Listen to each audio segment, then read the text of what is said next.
Hemos estudiado los domingos Colosenses, pero estaba pensando ahí en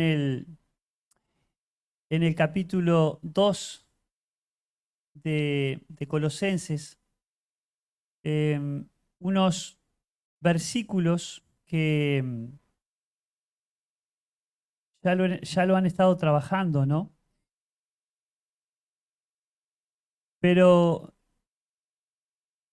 qué interesante es que podamos volver, el Señor vuelve muchas veces en su palabra sobre temas que tenemos que hacer hincapié, ¿no?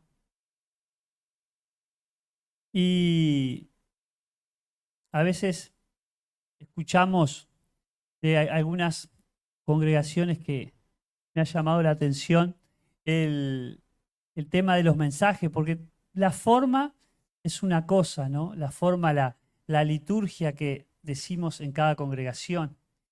La forma en que trabajamos en cada congregación local, ¿no?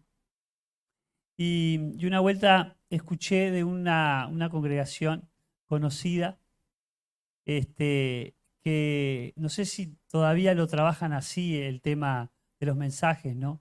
Pero en cada reunión se paraban 3 hermanos a predicar. Pero era con el mismo tema, con el mismo pasaje, ¿no? Y qué bueno es que Dios nos habla, es un Dios personal y nos habla a cada uno en forma eh, diferente, sin interpretar eh, algo que esté fuera de su, de su voluntad completa, de su palabra revelada, ¿no? Pero entiendo también que Dios es un Dios que enfoca en la iglesia local y uno lo ve en las cartas, uno lo ve en el Antiguo Testamento, lo ve en los evangelios, que Dios en cada momento, en cada situación, a través de la historia, fue hablando a su iglesia y a su pueblo en una forma especial. Yo creo que Dios también para nuestra congregación acá local nos habla en forma como, como iglesia local, ¿no? Y de ahí en Colosenses 2 vamos a leer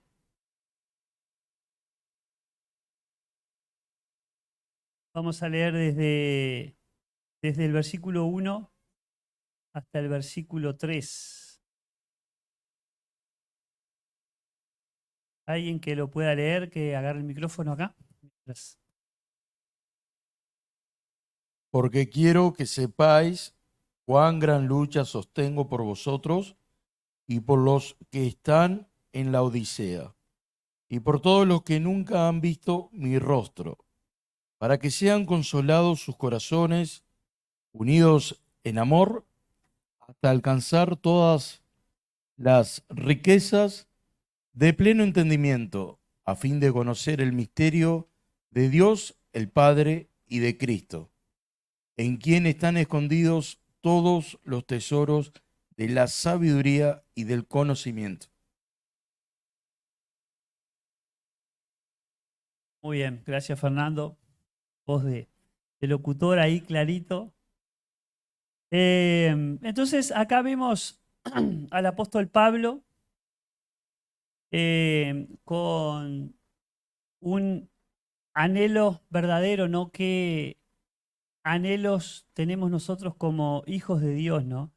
Y, y ahí vemos al apóstol con una lucha, pienso que espiritual, una lucha posiblemente, no lo dice, pero en oración. Y me hacía reflexionar en nosotros como hijos de Dios, ¿no? Estamos, como menciona la palabra, en una lucha espiritual, una guerra espiritual. Y creo que la lucha más grande que tenemos es contra nosotros mismos, ¿no? Esa es una lucha diaria. ¿No me traes un poquito de agua, Fernando, si me hace favor? Es una lucha que tenemos que tenerla día a día. Y no sé si están de acuerdo conmigo, pero la Biblia menciona que hay lucha contra este mundo, este sistema que está atacándonos continuamente. La Biblia menciona de Satanás, del enemigo de Dios que está intentando destruir, gracias a la obra de Dios. Pero si uno se analiza, la lucha más grande es contra uno mismo, lo que yo soy, ¿no? ¿Cómo me doy cuenta de eso? Ya yendo un poco, repitiendo un poco el tema que nos trajo Marco hace unos miércoles atrás. Me doy cuenta que la lucha es tremenda contra mí o de mi parte si el Espíritu de Dios está en mi vida. ¿Cómo nos damos cuenta? Si tengo a Dios en mi corazón, ¿cómo? Si hay una lucha, si hay una guerra en mi vida.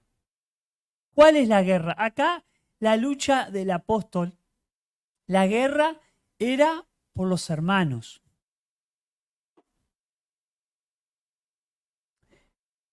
Pero la primera guerra que debe comenzar en mi vida es contra el pecado.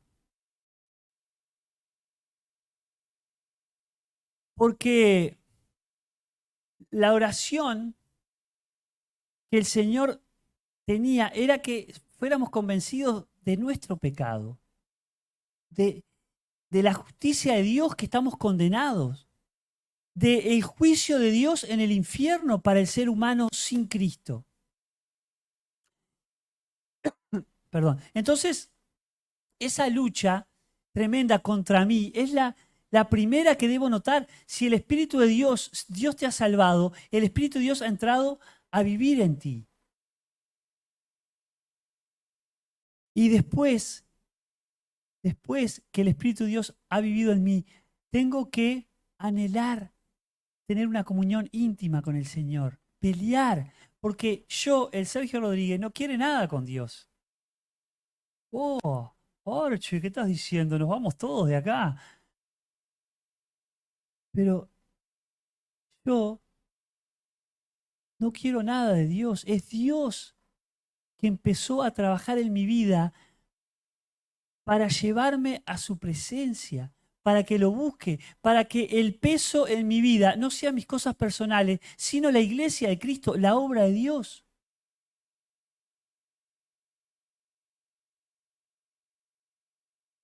Porque cualquiera de nosotros, ¿qué hacemos acá? Voy a hacer un poco la obra del diablo, del incrédulo. ¿Qué hacemos sentados acá un miércoles, pudiendo estar en nuestras casas mirando tele? ¿Qué hacemos? Es porque Dios nos trae acá. Es porque el Espíritu de Dios nos mueve. Es porque el Espíritu de Dios nos salvó. Es porque el Espíritu de Dios pone en nuestra mente, en nuestro corazón, no quiero estar, pero tengo que estar. Porque están los hermanos. Porque voy a ser de edificación. Porque cada uno de ustedes es miembro del cuerpo de Cristo. Porque cada uno de ustedes es de bendición. Por ustedes, por mí, no, por Dios, que realiza la obra en ti y en mí. ¿Por qué se juntaron José y Paula? ¿Porque eran lindos? No. Bien, José, ahí. Porque Dios los juntó. Pero es así en cada situación.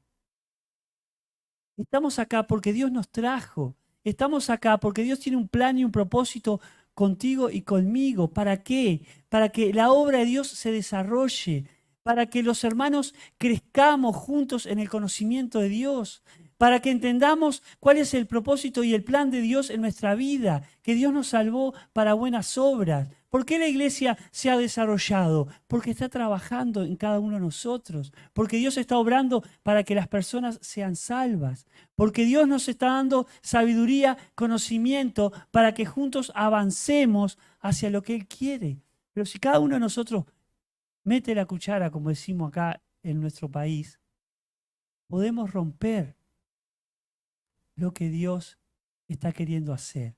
Y eso era el peso, la lucha del apóstol Pablo, para que la iglesia allí en Colosas pudiera desarrollarse. Y él tenía una gran lucha, un gran peso por aquellos en la Odisea, ¿tá? Y por aquellos que no lo conocían. ¿Para qué? Para que pudieran desarrollarse como Dios quería, ¿no? Y ahí no era fácil. Entonces uno se pone a pensar, a reflexionar, o sea, ¿qué cosas nos están causando sufrimiento, no? ¿Qué, qué cosas anhelamos en esta vida? ¿Qué estamos entendiendo de la vida con Cristo? Es bueno que reflexionemos, es bueno que nos preguntemos. Y leo, me acuerdo, leo porque me fijé en los mensajes, digo, voy a tocar un tema que ya se dio. Y leo, llevó a la importancia de lo que es la iglesia, de cómo estamos nosotros eh, siendo parte de ese cuerpo donde Dios nos puso, nos salvó por gracia para avanzar, para ser un instrumento de Dios para que la iglesia crezca. ¿Cómo estamos funcionando unos con otros en la comunión, en la tarea, en el avance de lo que Dios quiere? Y es bueno que cada uno se analice frente a Dios. ¿Cómo estoy viviendo la vida con Cristo? ¿Por qué? Porque Dios te quiere usar. Porque Dios quiere que tú intercedas por el hermano. Somos muchos. Nosotros a veces con Leo nos juntamos, bueno, oramos por esto, por aquello. ¿Cómo podemos hacer acá? ¿Cómo podemos enfocar en este ministerio? ¿Cómo Dios quiere que avancemos? Y a veces pensamos con Leo, hay tanta gente para atender, pero qué bueno es que tú seas un instrumento en lucha con Dios por aquel que tienes al lado, por aquel que Dios te puso capaz que por afinidad.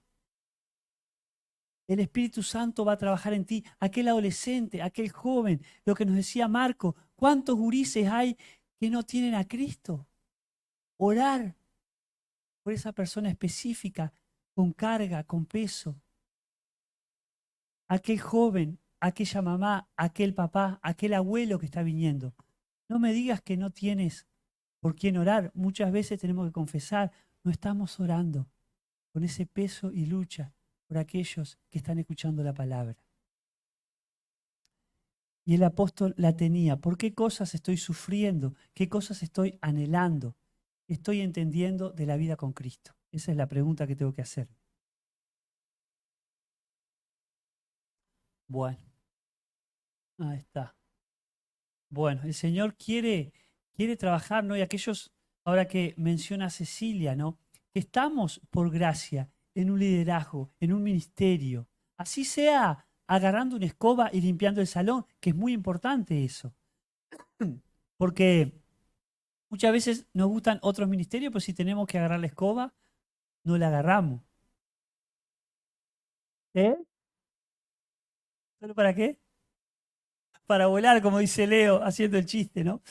Bueno, a mí me gusta la escoba. Me gusta que esté limpio, ¿no? Leo me pelea siempre, ¿no? Que tengo el ministerio de la escoba. Pero qué bueno es que entendamos que Dios quiere usarnos, así sea con una escoba, hermanos. Somos de edificación. Unos en un ministerio y otros en otro, en una tarea. Cuán importante es que tengas lucha por la obra de Dios. ¿Qué puedo servir? ¿A quién puedo ser de bendición? Yo disfruto la iglesia. Disfruto ver cómo la obra se desarrolla. Por ejemplo, este fin de semana nos tocó a ancianos, colaboradores con las familias no estar acá, ¿no? Y me pasaron el dato de los hermanos que estuvieron compartiendo, sirviendo, asistiendo, escuchando, trabajando con niños, adolescentes, jóvenes. Uno se maravilla. Porque es la obra de Dios.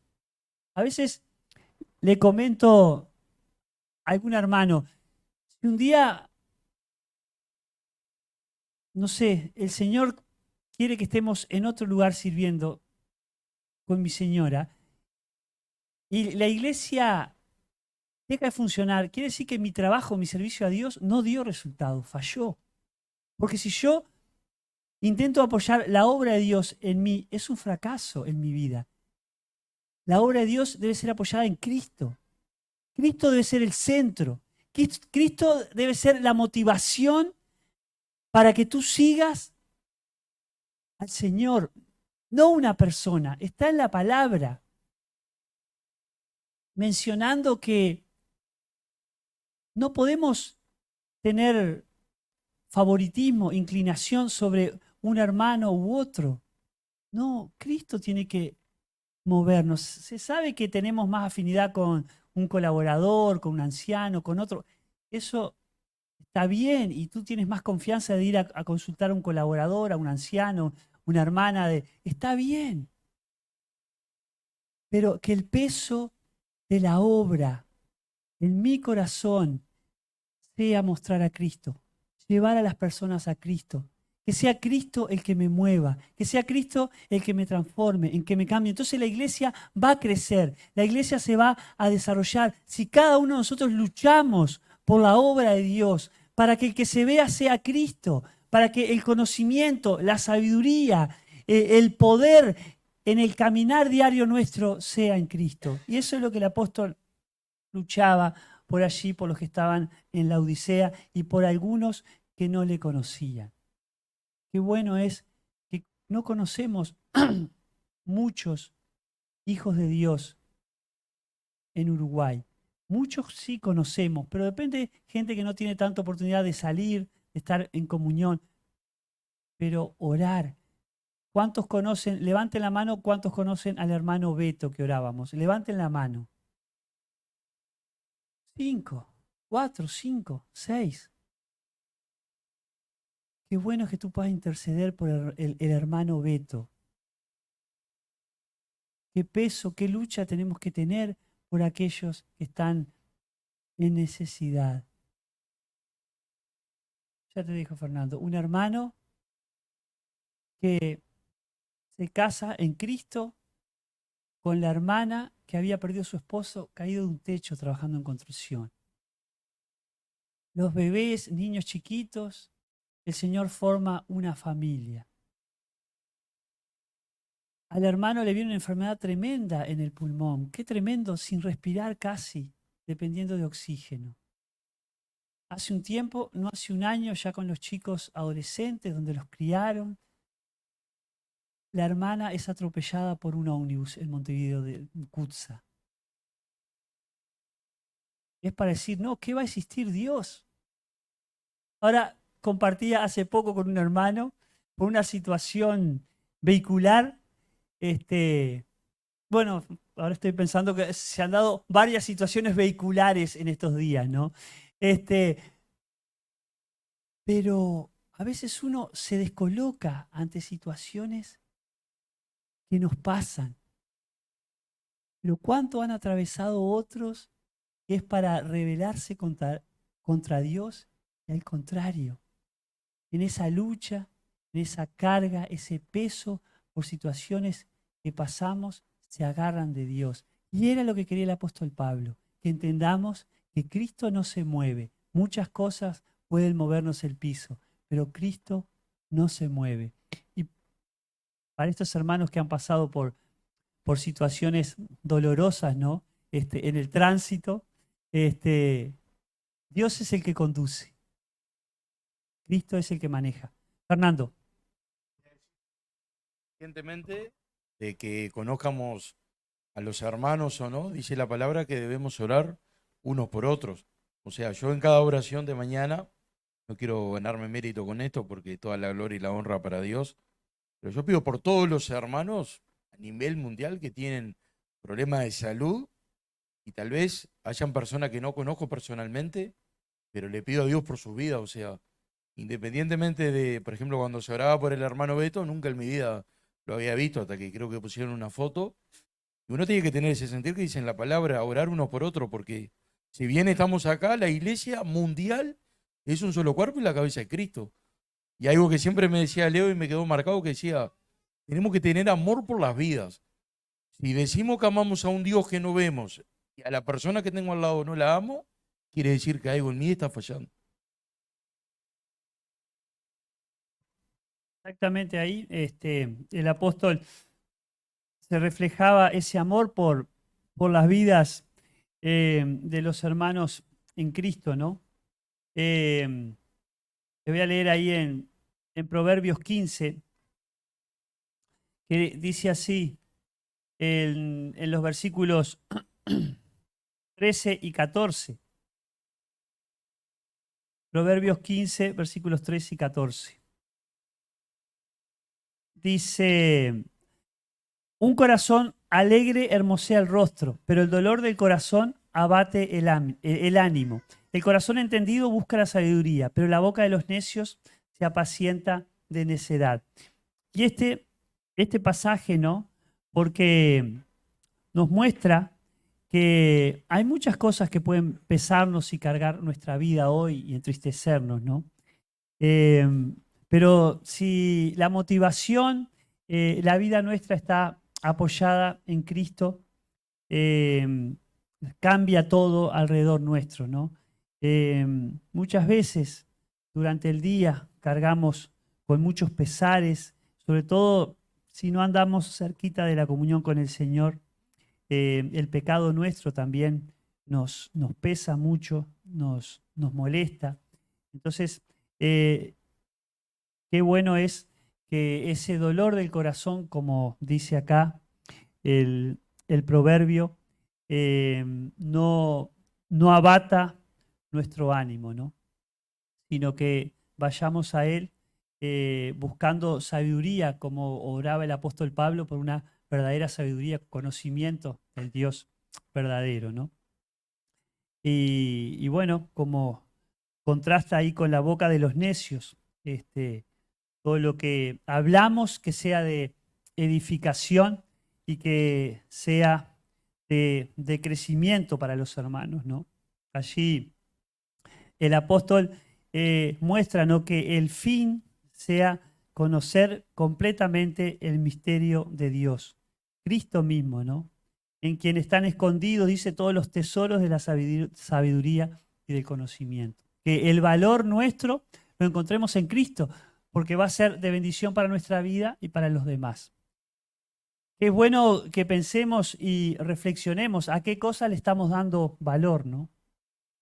¿Qué cosa estamos valorando? Allí en el Proverbio 37, también se los leo, no tienen por qué buscarlo para ir más rápido ahí. El, el capítulo, bueno, a ver, no, lo copié mal. Vamos a Romanos 8 mejor. Copié mal un pasaje ahí. Romanos 8. No existe. Estaba leyendo en la Biblia apócrifa, como dice. Romanos 8, 27. Dice así en el versículo 27. eh, y el que escudriña los corazones sabe cuál es la intención del Espíritu, porque intercede por los santos conforme a Dios. Y sabemos que a los que aman a Dios, todas las cosas ayudan para bien, a los que son llamados conforme a su propósito. Así que el Señor es el que escudriña los corazones, conoce, nos analiza, nos examina y nos muestra si estamos caminando en su presencia, apoyándonos en Cristo, buscando el conocimiento, buscando la sabiduría de Él, o si estamos apoyados en nuestra sabiduría, ¿no? Y a veces, como mencionábamos recientemente, situaciones que nos descolocan en la vida, el poder entender que todo lo que nos sucede ayuda para bien. Pero uno dice, pero ¿y cómo ante un fallecimiento, ante la pérdida de un ser querido, ante un problema de salud que mueve, que descoloca todo, ante un accidente, ante una pérdida, ante un robo, tantas cosas que nos pueden pasar, ¿no? ¿Cómo va a ayudar esto para bien? Pero lo dice la palabra de Dios, ¿no? Todas las cosas ayudan para bien, a los que aman a Dios. A veces uno dice, pero mi pecado, mi maldad, ¿cómo me va a ayudar para bien, ¿no? Por eso tenemos que dejarlo en Cristo. No nos ayuda para bien una decisión que yo tomo en pecado, ¿no? Pero tenemos que dejarlo en Cristo y Cristo es quien va a ayudar para que esa situación pueda ser solucionada. En Juan, ahí en Juan en el capítulo 14, hay unos cuantos versículos ahí, pero que nos van a ir mostrando cómo manejarnos, ¿no? En cuanto a lo que Dios quiere como pueblo de Él, como iglesia de Él, en este caminar diario como iglesia de Cristo. Juan,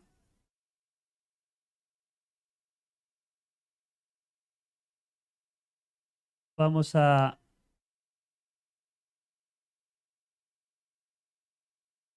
Bueno, algo que no me había pasado por no mirar mi Biblia antes, la compré hace poco y no tiene el Evangelio de Juan, eso es grave. Bueno, Juan 14, 6 al 10, alguien que pueda leer. Sí, sí. Mm.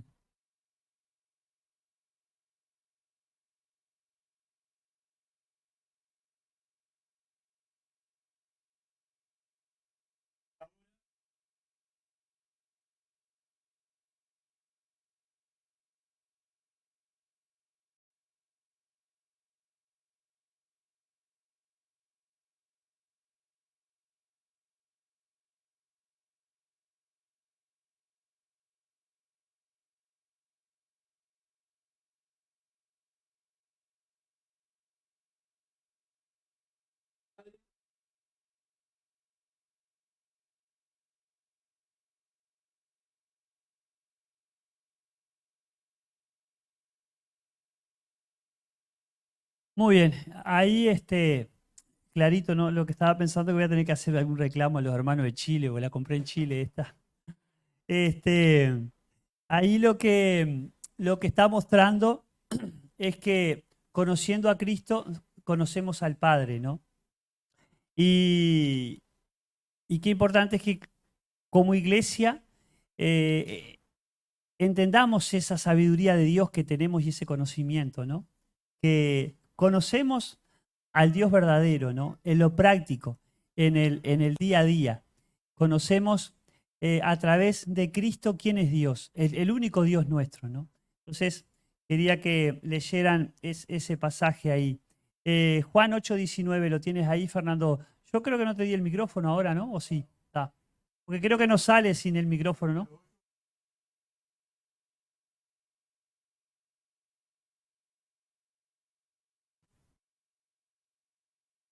8. Ellos le dijeron, ¿dónde está tu padre? Respondió Jesús, ni a mí me conocéis, ni a mi padre. Si a mí me conocieseis, también a mi padre conoceríais. Gracias, Fernando. Ahí también, ¿no? El apóstol Pablo que insiste en el conocimiento, en la sabiduría, en que como iglesia disfrutemos del amor de Dios y disfrutemos de esa sabiduría práctica que era el anhelo de él, podamos verlo en Jesucristo, solamente en Jesucristo. Colosenses 1, 15 al 20, Fernando, también. Colosenses 1, 15 al 20. Está buscando ahí Fernando. Así me ayudan con la lectura. Colosenses 1, 15 al 20. Él es la imagen del Dios invisible, el primogénito de toda creación. Porque en Él fueron creadas todas las cosas, las que hay en los cielos y las que hay en la tierra, visibles e invisibles, sean tronos, sean dominios, sean principados, sean potestades, todo fue creado por medio de Él y para Él. Y Él es antes de todas las cosas, y todas las cosas en Él subsisten. Y Él es la cabeza del cuerpo, que es la iglesia, el que es el principio, el primogénito de entre los muertos, para que en todo tenga la preeminencia, por cuanto agradó al Padre que en Él habitase toda plenitud, y por medio de Él reconciliar consigo todas las cosas, así las que están en la tierra como las que están en los cielos, haciendo la paz mediante la sangre de su cruz. Muy bien, con estos versículos quería mostrar ahí, ¿no? Que cuando uno mira a Cristo, a ese Dios invisible, puede conocerlo a través de la persona del Señor. Teniendo a Cristo, tenemos todo, ¿no? Y el apóstol allí insistía, ¿no? Que los corazones fueran consolados, que fueran unidos en amor, que alcanzáramos esas riquezas de pleno entendimiento, a fin de conocer el misterio de Dios el Padre y que es Cristo. Eso es lo que quería que estuviéramos viendo, hermanos, que la lucha, el peso nuestro como iglesia sea que otros conozcan a Cristo y que los hermanos disfrutemos del amor, disfrutemos de la obra de Dios, que realmente la lucha nuestra sea... Me cortaron. Sea en oración por aquellos que tenemos a nuestro lado. Que si hay cosas que nos están distrayendo, si hay cosas que nos quitan la mirada de lo de Dios, si hay cosas que nos atribulan, que nos cargan, que hay cosas que nos deprimen, hay cosas que realmente nos sacan la mirada de Dios, de ese Dios que nos salvó para buenas obras, que realmente miremos a Cristo y al hermano que tenemos a nuestro lado. Que la lucha, el peso, sea por aquel que está a nuestro lado. ¿Para qué? Para que realmente puedan ser fortalecidos, consolados los corazones de pleno conocimiento, sabiduría en Cristo. Que ese sea el objetivo nuestro como iglesia. Muchas veces estamos distraídos, andamos por otros caminos que no es el que el Padre quiere, y que entendamos que sea Cristo ese que es el principio, el fin, antes de todas las cosas, que todo subsiste, la cabeza, ese pasaje que leía Fernando, la cabeza, el cuerpo de la iglesia, el principio, primogénito entre los muertos, porque nosotros vamos a su presencia, porque le agradó al Padre que en él habitase toda la plenitud de la deidad. Es algo práctico, hermanos, que pongamos nuestras vidas, nuestros corazones en lucha, en oración por aquel hermano, hermana que necesita de depender de Cristo, y aquellos que no le conocen, tantos adolescentes, jóvenes, como hablamos, personas mayores también que no tienen a Cristo, puedan aceptarlo a Él como Señor y Dios. Oramos entonces. Dios amado, gracias por este ejemplo del apóstol Pablo, que cuán grande lucha él tenía, Señor, por esos hermanos que estaban allí en la Odisea, que sostenía, Padre, por ellos seguramente día a día. Perdónanos porque muchas veces nos distraemos en tantas cosas personales y no entendemos que nos has puesto, Señor, en el cuerpo de Cristo. Que Él sea la motivación nuestra, que Él sea, Padre, en quien tenemos esa comunión diaria íntima, porque sabemos que tenemos comunión contigo, Padre. Que realmente nuestro objetivo sea mirar a las personas que van al infierno. ¿Para qué? Para interceder, para poder predicarles, para poder, Señor, ser instrumento tuyo para que el Espíritu de Dios pueda entrar en sus vidas, que Cristo sea la salvación de esas almas. A cada uno los salvaste, nos pusiste en un lugar con un propósito, que no nos olvidemos de eso. Y gracias, Padre, por las riquezas, por ese pleno conocimiento, por esa sabiduría, por ese entendimiento que nos has dado, de ese misterio que nos has revelado a nosotros especialmente, que es Cristo. Que tú, Padre, como iglesia nos despiertes espiritualmente y nos uses, Señor, porque sabemos que tú, oh Dios, tú, Padre, no retardas la promesa y Cristo vuelve. Tantas promesas como Leo nos hacía recordar ahora al principio, tantas promesas que son una realidad, Señor, que podamos disfrutarlas y vivirlas en este pueblo, en esta iglesia local, la cual tú nos has salvado, llamado para servirte. En el nombre de Cristo, amén. Leo.